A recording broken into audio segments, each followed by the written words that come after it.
Folks, we're here at 927 East 18th Street, Owensboro, Kentucky, at the Gabe Shopping Center.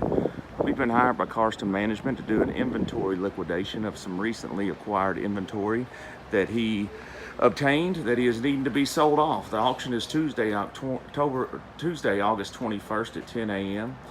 We'll be selling various vehicles which will not be pictured in this tour, but will be available and can be viewed on our website. But those vehicles will be displayed the day of the auction for inspection. There's plenty of new and used tools, electronics, and home goods. Basically, folks, I'm just going to give you a quick walkthrough, let you see a bunch of the items that we've seen, and you be the judge yourself. The auction, of course, will begin at 10 a.m. that day. We will be here all morning for you to come and inspect those items.